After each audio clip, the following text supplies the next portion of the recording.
4403 honourable member Vijayashanti గారు. అధ్యక్ష, ముందుగా మీకు నూతన సంవత్సర శుభాకాంక్షలు. మన హౌస్లో ఉన్న వాళ్ళందరికీ కూడా నూతన సంవత్సర శుభాకాంక్షలు.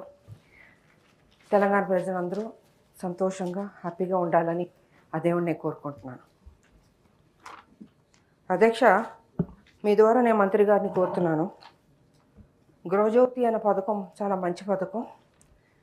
సో దానికి సంబంధించి నేను చెప్పదలుచుకున్నాను. గృహజ్యోతి పథకం కింద 200 యూనిట్ల వరకు ఉచిత విద్యుత్ సరఫరా విషయంలో రాష్ట్రంలోని వివిధ జిల్లాల వారీగా ఎంతమంది అర్హులైన మహిళలకు ఉచిత విద్యుత్ సరఫరా చేశారు? ఈ పథకం అమలు నిమిత్తం రాష్ట్ర ప్రభుత్వం ఎంత ఖర్చు చేసింది? అర్హులైన మహిళలందరికీ ఈ పథకం వర్తింపుకు గవర్నమెంట్ సమర్థవంతంగా అమలు చేయడానికి తీసుకున్న చర్యలు ఏమిటి?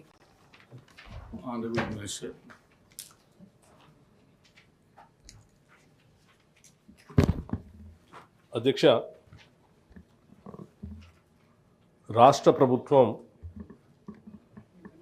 ఈ రాష్ట్రంలో ఉన్న పేద మధ్యతరగతి కుటుంబాలకి పెద్ద ఎత్తున ఉపయోగపడాలనేటువంటి ఒక ఉన్నతమైనటువంటి ఆలోచనతో వారి కరెంటు ఛార్జీలు, విద్యుత్ శక్తికి సంబంధించినటువంటి ఛార్జీలని ముఖ్యంగా ఈ రాష్ట్రంలో ఉన్నటువంటి మహిళలందరికీ కూడా మహాలక్ష్మిలాగా గౌరవిస్తూ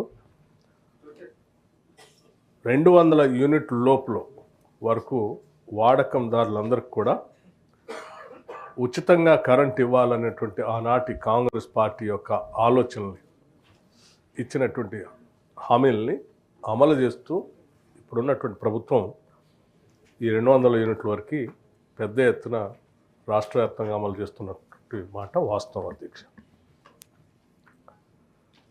ఇది మొదటి ప్రశ్నకి అవునండి. రెండవ ప్రశ్నకి,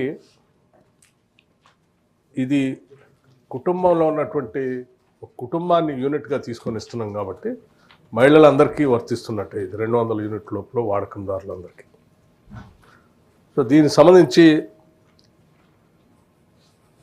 ఎస్పీడీసీఎల్లో రాష్ట్రాలలో ఉన్నటువంటి 2 డిస్కంలు, ఎస్పీడీసీఎల్ పరిధి, ఎన్పీడీసీఎల్ పరిధి 2గా విభజన చేయబడి ఉన్నటువంటి రాష్ట్రంలో ఎస్పీడీసీఎల్ కింద 25,35,560 కుటుంబాలకి ఈ 200 యూనిట్ల ఉచిత కరెంటుని ప్రతి నెల జీరో బిల్లు ఇస్తూ, ఆ జీరో బిల్లు సంబంధించినటువంటి లబ్ధిదారులు కట్టాల్సిన బిల్లుల్ని ఆ లబ్ధిదారుల తరఫున రాష్ట్ర ప్రభుత్వం విద్యుత్ శాఖకి నేరుగా నిధులు చెల్లిస్తూ ఉన్నాం. అట్లాగే ఎన్పీడీసీఎల్లో కూడా 27,46,938 కుటుంబాలకి ఈ 200 యూనిట్ల ఉచిత కరెంటుని అమలు చేస్తూ ఉన్నాం. మొత్తంగా వెరసి రాష్ట్రంలో 52,82,498 కుటుంబాలు ఈ 200 యూనిట్ల విద్యుత్ శాఖకు సంబంధించి ఉచితంగా ఈరోజు లబ్ధి పొందుతూ ఉన్నారు. దీనికి సంబంధించి 3/2024 నుండి 12/2025 వరకు రాష్ట్ర ప్రభుత్వం మొత్తంగా దీనికైనటువంటి ఖర్చు కట్టింది 3,593.17 కోట్లు. ఈ రాష్ట్ర ప్రజలందరూ 200 యూనిట్లు వాడకందారులందరి తరఫున విద్యుత్ శాఖకి రాష్ట్ర ప్రభుత్వం భరించినటువంటి భారం అధ్యక్ష. ఇది రాష్ట్ర ప్రభుత్వం ఎక్కడ ఇబ్బంది లేకుండా ప్రతి నెల టెన్షన్గా అమలు చేస్తూ ముందుకు పోతున్నాం అధ్యక్ష. దీనివల్ల పెద్ద ఎత్తున ఈ పేద మధ్యతరగతి కుటుంబాలకి ఈ 3,593.17 కోట్లు ఆదా అయింది ఈ కుటుంబాలందరికీ.